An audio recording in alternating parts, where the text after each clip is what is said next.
Bonjour les enfants, j'espère que vous allez bien et que vous avez passé une bonne semaine. Aujourd'hui, on est quel jour? Le jour du sabbat. Et le sabbat, c'est un jour où Dieu a béni et sanctifié et où il nous appelle à venir à lui pour des bénédictions spéciales.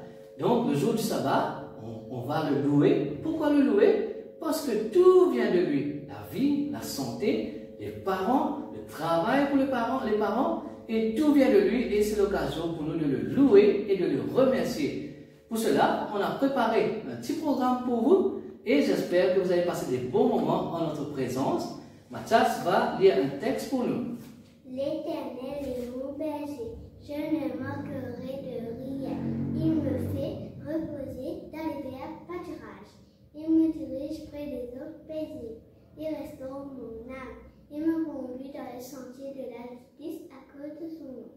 Quand je monte dans la vallée de l'ombre de la mort, je ne crains aucun mal, car tu es avec moi. Ta roulette et ton bâton me rassurent.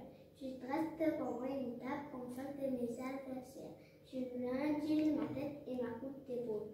Oui, le bonheur et ma grâce et m'accompagneront, et tous les jours de ma vie, j'habiterai dans la maison de l'Éternel jusqu'à la fin de mes jours. Amen. Maintenant, je vais faire une prière, donc on va courber nos fronts.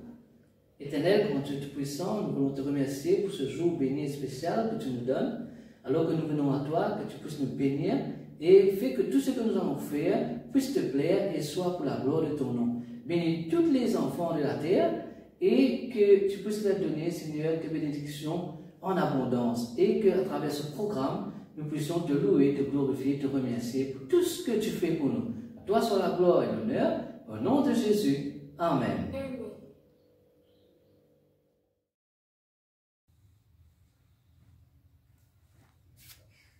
Bonjour les enfants. Bonjour. Alors, j'espère que vous avez passé une bonne semaine. Oui. Et j'espère que vous avez étudié la leçon. Oui. Avant de commencer la leçon, on va prier. Alors, joignez-vous les mains, courbez la tête, fermez les yeux, on va prier. Seigneur notre Dieu, notre Père, nous te remercions pour ce sabbat que tu nous donnes. Merci d'avoir béni ces enfants et merci de bénir les enfants du monde entier en ce sabbat. Seigneur, nous te demandons ton Saint-Esprit dans le cœur de ces tout petits et dans mon cœur afin que nous puissions te recevoir en cet instant et que nous puissions partager la leçon que nous avons apprise durant la semaine. Assiste-nous par ton esprit au nom de Jésus. Amen. Amen. Alors, le titre de la leçon est « Un petit garçon partage ». Alors, qui c'est qui est un petit garçon ici? On va voir les mains. Alors, non, Hope est une petite fille. Nous avons 3 petits garçons, Mathias, Emmanuel et Jérémie. Et 2 petites filles, Hope et Shenaya. Alors, l'histoire nous raconte un garçon. Et avant de rentrer dans la leçon, qui peut me dire le verset à mémoriser? Qui c'est qui a appris? N'oubliez pas de partager Hébreux 13, verset 16. Bravo tout le monde. Alors, le verset à mémoriser est, vous allez tous répéter avec moi, n'oubliez pas de partager Hébreux 13, le verset 16. Alors, l'histoire nous raconte qu'il y avait un petit garçon. Voilà, je mets le petit garçon ici. Il y avait un petit garçon qui s'était rendu à une place. Alors, Jésus s'était retiré pour aller dans une place lointaine, soi-disant pour ne pas voir la foule. Mais qu'est-ce qui s'est passé? La foule a vu où est-ce que Jésus partait. La foule, vous voyez la foule là, a suivi Jésus. Là où est-ce que Jésus est arrivé, donc il y avait un lac. Jésus est arrivé là et voyant la foule, pardon, tu peux coller mon petit sticker. Allez, c'est bon Mathias, je colle. D'accord, pourquoi? Hop, là, voilà. C'est bon. Vous voyez là Jésus ici, et tiens, il y avait une grande foule qui était déjà là, près du lac, attendant que Jésus arrive. Et que faisait Jésus d'après vous? Il enseignait la foule, les enfants, et il guérissait les malades. Et ce petit garçon-là, il était tellement impressionné par ce que Jésus faisait qu'il est resté là pour écouter Jésus pendant toute une journée. Et toute la foule était là pour écouter ce que Jésus enseignait. Et comme je vous ai dit, Jésus enseignait à la foule, il guérissait les malades et il prenait aussi soin des petits-enfants. Et alors, le petit garçon est resté là. Mais voyant que le soir allait se faire, qu'est-ce qu'il a? Il a commencé à penser, mais qu'est-ce que je vais manger? Parce qu'il, n'oubliez pas, il est resté là toute la journée. Et alors, il se souvient d'un petit goûter que sa maman avait mis dans son sac. C'était 5 petits pains d'orge et 2 poissons.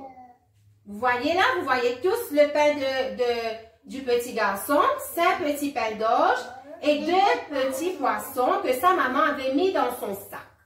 Et là, le petit garçon allait bientôt retirer de son sac ce qu'il avait apporté pour manger.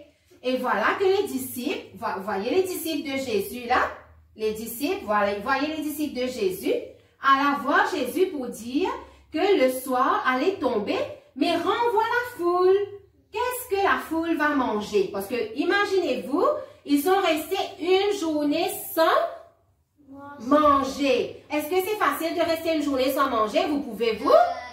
Non, je ne crois pas. Emmanuel mange toute une journée.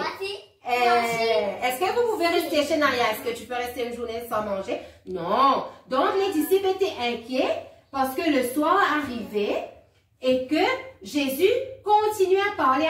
Et plus Jésus parlait, plus la foule écoutait et il ne voulait pas partir. Alors, André est venu voir Jésus. Voilà André.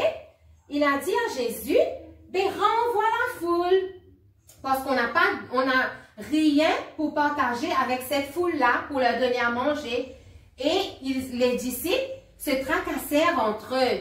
Ils se dirent, mais comment on va nourrir cette grande foule? Parce que c'était vraiment, vous voyez là les enfants, une grande foule. Et que dit Jésus d'après vous? Est-ce que Jésus était inquiet lui? Non, jamais. Jésus dit à ses disciples, donnez-leur vous-même à manger. Et les disciples étaient d'autant plus inquiets. Où est-ce qu'ils vont trouver à manger pour toutes ces personnes? Et comme je vous ai dit, ils étaient dans un coin retiré. Jérémie, ils étaient dans un coin retiré, là où il n'y avait pas à manger, rien. Et là, voilà qu'André a vu ce que le petit garçon avait, comme je vous ai dit, 5 pains d'orge et 2 poissons dans un panier. Voilà André. Et là, André dit à Jésus, il y a un petit garçon qui a avec lui 5 pains et 2 poissons. Alors Jésus lui dit, amène-moi le panier de ce petit garçon. Et que fit Jésus d'après vous?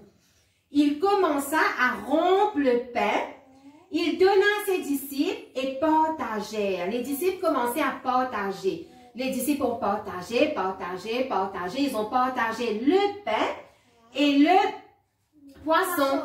Et comment pensez-vous que 5 pains et 2 poissons a pu nourrir toute cette foule? Jésus avait fait un miracle. Donc, avec seulement 5 pains et 2 poissons, Jésus a nourri une grande foule. Et l'histoire nous dit qu'il y avait même des paniers de pain qui étaient restés. Il y avait beaucoup de nourriture qui était restée encore. Vous voyez, Jésus, avec seulement 5 pains et 2 poissons, a pu nourrir une grande foule. Maintenant, vous étiez arrivé de partager votre pain, vous aussi? Avec qui? Moi, avec ma miss, elle n'a pas de manger. Bravo, Mathias! Et les autres? Mais peut-être pas. Mais aujourd'hui, Jésus nous invite, aussi petits que nous puissions être, comme ce petit garçon, Jésus nous invite à partager notre pain, à partager ce que nous avons. Parce qu'il y a beaucoup d'enfants, est-ce que vous savez ça? Vos parents vous ont déjà dit, il y a beaucoup d'enfants qui n'ont pas de nourriture. Et que si Jésus nous donne, si Jésus me donne, si Jésus te donne, si Jésus vous donne, qu'est-ce qu'il faut faire? Il faut partager. Il faut partager. Alors, vous voyez, ce petit garçon qui a à peu près votre âge, qui a à peu près l'âge de Shenaya, qui a partagé ce qu'il avait, ses 5 pains et 2 poissons, qui a nourri toute une foule. Vous aussi, en quittant ici aujourd'hui, vous pouvez prier afin que Jésus vous donne un petit cœur qui soit aussi grand comme ça pour pouvoir partager aux enfants qui n'en ont pas, n'est-ce pas? Est-ce que vous pouvez le faire? Oui. J'entends pas tout le monde, j'entends seulement Mathias. Est-ce que vous pouvez le faire? Oui. Alors, à partir d'aujourd'hui, même si nous n'avons pas l'habitude, Jésus nous invite à partager ce que nous avons avec les autres. Peu importe, nous apportons un pain à l'école et que nous voyons que notre camarade de classe n'a pas, qu'est-ce que nous faisons? Nous partageons nos gâteaux, ce que nous pouvons. Avec nos voisins qui sont en difficulté, il y a beaucoup de ceux qui habitent près de chez nous ou loin de chez nous qui n'ont peut-être pas à manger. Qu'est-ce que nous devons faire? Partager. Alors, Jésus nous invite, Jérémie, Emmanuel, Mathias, Hope et Shenaya, tout ce que nous avons, Jésus nous invite à avoir le cœur de ce petit garçon, de pouvoir partager avec les autres. Alors, que Jésus nous aide à pouvoir partager avec les autres, que nous puissions prier pour que Dieu nous donne ce cœur généreux envers les autres pour que nous puissions partager. Que Jésus nous aide afin que là où nous habitons, nous puissions être l'aide de Jésus. Amen. Alors, avant de terminer, nous allons répéter encore une fois le verset à mémoriser qui nous dit « N'oubliez pas de partager » Hébreux 13, le verset 16. Alors, que Jésus vous bénisse les enfants, afin que vous puissiez partager avec ceux qui n'en ont pas. Amen. Amen. Coucou les enfants, j'espère que vous allez bien par la grâce de Dieu. Et aujourd'hui, je vous invite à faire une petite couronne. Alors, vous aurez besoin de l'assiette en papier, une paire de ciseaux et des petits crayons couleur. Pour commencer, vous allez prendre l'assiette en papier, vous allez plier en deux. Et puis, avec l'aide de maman, papa ou parents, vous allez dessiner la moitié d'un cœur.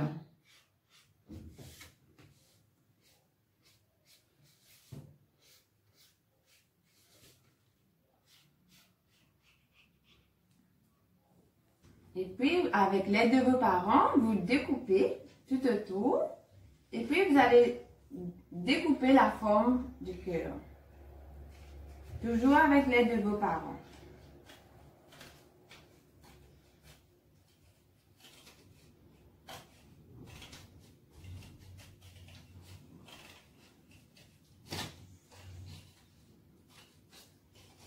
Et voilà. C'est comme ça. C'est bon?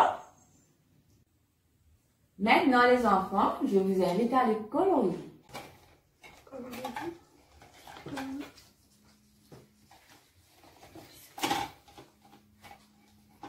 Et puis, vous avez terminé? Oui. Voilà. Montrez-le pour vous. Mais pourquoi? Vous avez vu? Non. Dieu est mon créateur. Dieu est bon. Jésus est mon roi. Dieu est amour. Ma couronne est prête dans le ciel là-haut, dans le ciel là-haut, dans le ciel là-haut.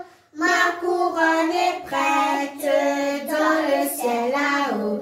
Quelle joie, joie, joie.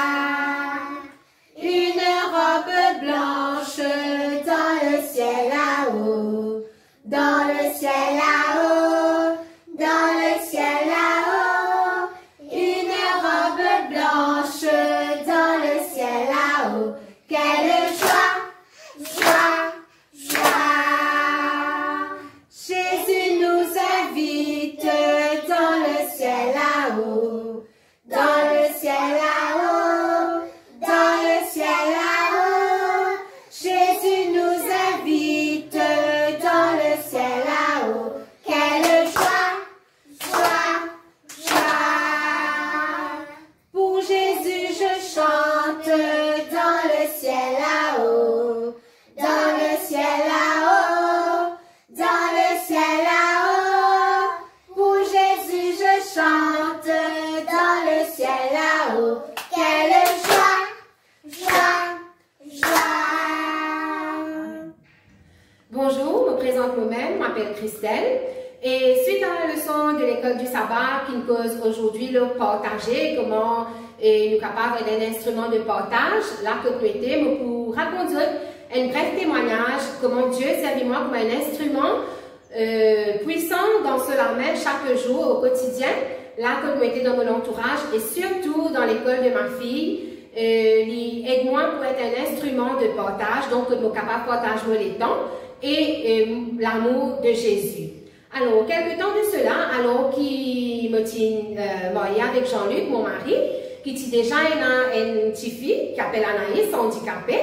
Donc, comme je me marie avec lui, je me dis, tu connais Jean-Luc, il est important qu'il nous mette Anaïs dans l'école et pour lui socialiser, parce que moi, mon prof, qui même étant handicapé, il y a beaucoup de dons que Dieu nous donne, qu'il est capable d'exercer. Donc, me dit à Jean-Luc, nous disons réfléchir là, et donc, nous, comme un couple, nous commençons à prier là-dessus. Et voilà, je comprends l'attitude de Jean-Luc, il est un petit peu réticent, mais moi, je toujours faire un sujet de prière pour que Dieu intervienne dans la vie d'Anaïs, parce qu'il même est handicapé, comme je me disais, je tiens tout le temps croire qu'il est capable de gagner l'éducation comme à tous les enfants normaux. Et voilà, quelques jours, nous allons visiter l'école. Quand là, la directrice est finie d'accord tout pour les promotifier. Et voilà qu'il y a un petit monde approche-moi, les gens te connaissent, et pour faire toi une demande, pour faire une proposition, pardon, pour dire toi qu'il a côté permettre tous les enfants, c'est pas sur place, mais on a une meilleure école qui est adaptée par rapport à son handicap. Et donc là, nous suivons la dame, il emmène nous dans notre école. Et dans cette école-là, comme on là-bas, c'est là moi, Jean-Luc avec Anaïs, bien sûr, une belle entrevue avec la directrice. Et quand la directrice explique-moi les conditions et tout. Et pour vous dire que ce jour-là, moi-même, senti-moi le cœur un petit peu lourd, malgré qu'il me pousse tout le temps Jean-Luc pour dire que voilà, Anaïs besoin de l'école, etc. Mais ce jour-là, c'était vraiment un petit pincement au cœur, me dire bon, vraiment là, ça va commencer, il faut commencer l'école et tout. Et quand nous terminons l'entrevue avec la directrice, il approche-moi et il dit à moi, est-ce que vous travaillez? Je me dis non. Il dit à moi, est-ce que ça vous ferait plaisir d'accompagner votre enfant quotidiennement à l'école? Et mon père me connaît tout de suite, qui pourrait répondre, tout de suite élève mon âme vers Jésus en silence et me remercier lui parce qu'il me fait gagner une certaine, comment dire, une tristesse pour quitter lui parce que jamais, depuis qu'il m'a avec lui, ça allait faire bientôt 3 ans, jamais mon père quitte lui. Il dit tout le temps avec moi et avec son papa. Et là, me dire comment ça peut passer, etc. sans nous. Mais à Dieu soit la gloire de ce qui, madame là, dit à moi pour ça, vu qu'il nous manque main-d'œuvre à l'école et qu'il nous a à peu près 35 enfants avec un handicap très sévère, très lourd. Donc, le nombre de personnel qui est dans l'école n'est pas suffisant. Et donc, même tout de suite, j'ai dit oui, pourquoi pas, vu que mon père travaille. Donc, mon capable accompagne ma fille à l'école. Au début, moi et Jean-Luc, nous y convenir que ça pour le premier temps jusqu'à qu'Anaïs habituée. Mais aujourd'hui, je rends gloire et grâce à Dieu que ça va faire bientôt à peu près 8 ou 9 ans qu'il me bénévole dans cette école, que moi aller presque tous les jours, que Dieu utilise moi comme un instrument puissant, que comme à la leçon dit à nous. Et le petit garçon, il partage 5 pains et 2 poissons, mais moi, remercier Dieu de tout mon cœur de ce qu'il utilise moi comme un instrument puissant entre la main pour qu'à travers Anaïs, me connaisse cette école et aujourd'hui, l'amour de Dieu peut être répandu à travers moi dans cette école, que je suis capable d'occuper les enfants qui me disent c'est pas chose de à tout le monde, c'est pas une tâche facile. mais me connais que Dieu assiste moi tous les jours et gloire et louange soient rendues à lui parce qu'il me trouve les temps pour faire ça. Et tous les jours, moi, allez, Dieu donc donne-moi l'occasion pour partager mon temps et mon amour, son amour plutôt, pardon, à travers moi avec ses enfants. Et ce matin, moi, je voudrais de tout mon cœur, moi et toute ma famille, donc mon mari qui est associé avec moi, même Emmanuel, mon fils de 5 ans, pour vous dire qu'il est dans mon ventre tous les jours, moi, avec lui là-bas. Il est né à partir de 2 mois, moi, avec lui tous les jours. Il participe dans cette œuvre lui aussi et aujourd'hui encore, il participe dans cette œuvre. Il tout le temps peut aider, il prie comme s'il a déjà il finit dans ces valeurs en lui, comment il veut être avec ces personnes malades, ses enfants et même avec sa sœur qui est malade. Donc, je remercie Dieu pour tout cela, de ce qu'à travers moi qu'il peut utiliser comme un instrument puissant dont les autres enfants peuvent être bénis par cela. Alors, me rends gloire et grâce à Dieu. Amen.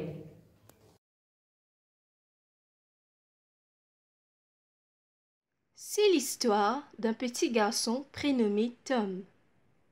Tom est un garçon très réservé et timide, mais il a beaucoup d'amis et il aime toujours leur faire plaisir.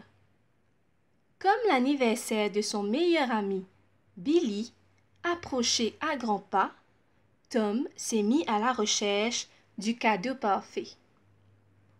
Il a donc économisé son argent de poche afin de lui offrir quelque chose qui lui ferait vraiment plaisir. Quand le grand jour fut enfin arrivé, Tom était tout excité. Cependant, en arrivant à la fête, il remarqua que tous les autres enfants avaient apporté de bien plus gros présents que lui, et il commença à se sentir mal. Pendant toute la fête, il ne put s'amuser comme les autres enfants parce qu'il s'inquiétait trop de ce que Billy allait penser de son petit cadeau. Quand ce fut enfin l'heure d'ouvrir les cadeaux, il n'arrêtait pas d'observer son petit cadeau à côté de ceux des autres et de les comparer. Enfin, le moment de l'ouverture du cadeau de Tom arriva. Et Billy, en ouvrant celui-ci, resta immobile quelques instants. Puis, son visage s'illumina d'un grand sourire. Il n'en croyait pas ses yeux. Tom lui avait offert le cadeau qu'il avait tant espéré. Cette petite voiture allait enfin compléter sa collection. La mère de Billy s'approcha de Tom et lui avoua que c'est exactement le cadeau que Billy recherchait, mais qu'elle n'avait pas pu le trouver. Et Tom, enfin soulagé et heureux, put profiter du reste de la fête. Les cadeaux représentent nos talents. Nous avons chacun des talents et bien souvent, nous avons peur qu'ils soient trop petits ou insignifiants pour les mettre au service de Dieu. Mais comme le cadeau de Tom, chaque talent est parfait et utile.